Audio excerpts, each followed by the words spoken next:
విజయవాడ వరద బాధితులకు స్వచ్ఛంద సంస్థలు విద్యార్థి సంఘాలు అండగా నిలుస్తున్నాయి. వరద బాధితులకు ప్రభుత్వం సాయం అందించడంలో విఫలం కావడంతో స్వచ్ఛంద సంస్థలు నేరుగా రంగంలోకి దిగాయి.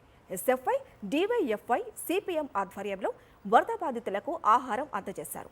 వారం రోజుల నుంచి విజయవాడ వాసులు నీటిలో మునిగిపోతున్న ప్రభుత్వం పట్టించుకున్న పాపాన పోలేదని సిపిఎం రాష్ట్ర కార్యవర్గ సభ్యులు బాబురావు ఆగ్రహం వ్యక్తం చేశారు. వరద నుంచి విజయవాడ ప్రజలు బయటపడే అండగా నిలుస్తామంటున్నారు. మరింత సమాచారం మా ప్రతినిధి అశోక్ అందిస్తారు. విజయవాడలో వరద ప్రభావిత ప్రాంతాల్లో ప్రభుత్వ సహాయక సహకారాలు అంతంత మాత్రంగా ఉన్న సమయంలో ముఖ్యంగా స్వచ్ఛంద సంస్థలు అలాగే విద్యార్థి సంఘాలను కూడా వాళ్ళ వంతుగా కూడా ఎవరైతే వరద బాధితులకు అండగా నిలుస్తున్నాయి. ప్రస్తుతం మనం చూస్తున్నాము పైపుల్ రోడ్డు వద్ద ఉన్నాము. ఎస్ఎఫ్ఐ ఆధ్వర్యంలో పెద్ద సంఖ్యలో ఏదైతే వరద బాధితులు ఉన్నారో వారందరికీ కూడా వీరు ఆహారం అందించే ఏర్పాటు అయితే చేస్తున్నారు. 3 పూట్ల కూడా ఇక్కడే ఆహారాన్ని తయారు చేసి వారికి అందిస్తున్న పరిస్థితి కనబడుతుంది. సార్ చెప్పండి, ఎంతమందికి మీరు ఏర్పాటు చేస్తున్నారు? రోజుకి 2000 మంది చొప్పున మొత్తం అంతా కూడా ఒకరోజు కాదు, వరద తగ్గే వరకు కూడా ఒక నిరంతరమైనటువంటి ఆహార పంపిణీ కార్యక్రమాన్ని చేపట్టాం. ఈరోజు వర్షంలో సైతం కూడా వేల మంది వస్తున్నారంటే ప్రభుత్వం వాళ్ళు ఇంటి దగ్గరికి నిజంగా భోజనం పెట్టుంటే ఇవాళ ఇక్కడికి వచ్చి తినాల్సిన అవసరం లేదు.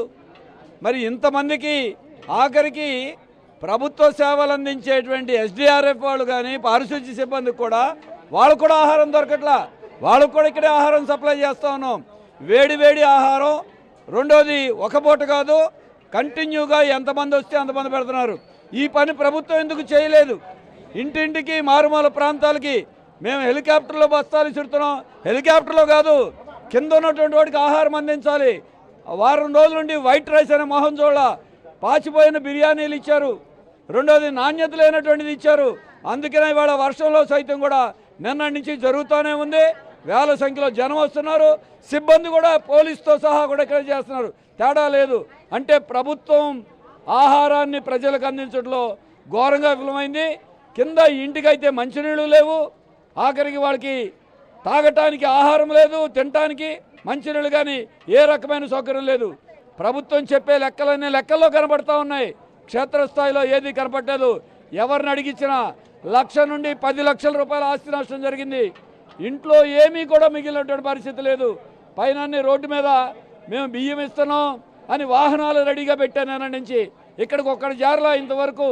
వాళ్ళు కనీసం ఇంట్లో వంట చేసుకోవడానికి అవకాశం లేకపోతే ఏమీ లేదు. భోజనం పెట్టండి, ఇంటికి కనీసం నీళ్ళు ఇవ్వండి. ఆస్తి పన్ను పేరుతో, చెత్త పన్ను పేరుతో, రకరకాల పన్నుల పేరుతో ఇంటింటికి వెళ్ళి అన్ని వసూలు చేసేటువంటి ప్రభుత్వం ఇంటింటికి వరద వదిలినటువంటి ఇబ్బందులు, ప్రజలు ఉన్నటువంటి ఇబ్బందుల్ని ఇంటింటికి కనీసం ఆహారం, మంచినీళ్ళు అందించేటువంటి పరిస్థితుల్లో లేదు. ఎస్ఎఫ్ఐ, డివైఎఫ్ఐ, సిపిఎం కార్యకర్తలు గత వారం రోజులు బట్టి వరద ప్రాంతాలన్నింటిలో కూడా ముమ్మరమైనటువంటి సేవా కార్యక్రమాలు చేస్తున్నారు. ఇప్పటిదాకా దాదాపు వారం రోజులు అవుతా ఉంది. మా ఏరియాకి ఒక్కసారి కూడా రాలేదని చెప్పిన కుటుంబాలు వేలల్లో ఉన్నాయి. అంటే ఏదో రోడ్ల మీద, హైవే మీద వచ్చి ప్రభుత్వం ఒక ప్రచార ఆర్భాటాలు తప్ప వాస్తవంగా గ్రౌండ్ లెవెల్లో ఎవరైతే ఈరోజు దీనికి బాధితులు ఉన్నారో వారందరికీ ప్రభుత్వం చెప్తున్న ఏ ఒక్కటి కూడా అమలు కావడం లేదు. చివరికి మేము భోజనాలు తీసుకెళ్తే భోజనాలు వద్దు, మాకు నీళ్ళు ఇవ్వండి, మంచినీళ్ళు అని చెప్పి అడుగుతున్న పరిస్థితి ఉంది. ఇప్పటికైనా ప్రభుత్వం క్షేత్రస్థాయిలో ఈరోజు పని చేయాల్సిన అవసరం ఉంది. నిన్న ఆర్ఆర్పేట, సింగనగర్ ప్రాంతంలో వెళ్ళాం. సుమారు జిల్లా జడ్జి కూడా ఆహారం లేదు, వాటర్ లేదు, పాలు లేదు. మేమే స్వయంగా 4 రోజుల నుండి ఆర్ఆర్పేటకు వెళ్ళి పీకల్లోతుకు పైగా వాటర్ ఉంది, ఆ పైన వీతుకుంటూ వెళ్తూ ఆ ప్రజలందరికీ మంచినీరు ఇవన్నీ ఇవ్వడం జరుగుతూ ఉంది. ఇప్పటికైనా సరే ప్రభుత్వం తక్షణమే స్పందించి వరద బాధితులందరికీ కూడా అండగా నిలవాలని వారు డిమాండ్ చేస్తున్న పరిస్థితి కనబడుతుంది. కెమెరా పర్సన్ వెంకటతో అశోక్, సాక్షి టీవీ, పైపుల్ రోడ్ నుంచి.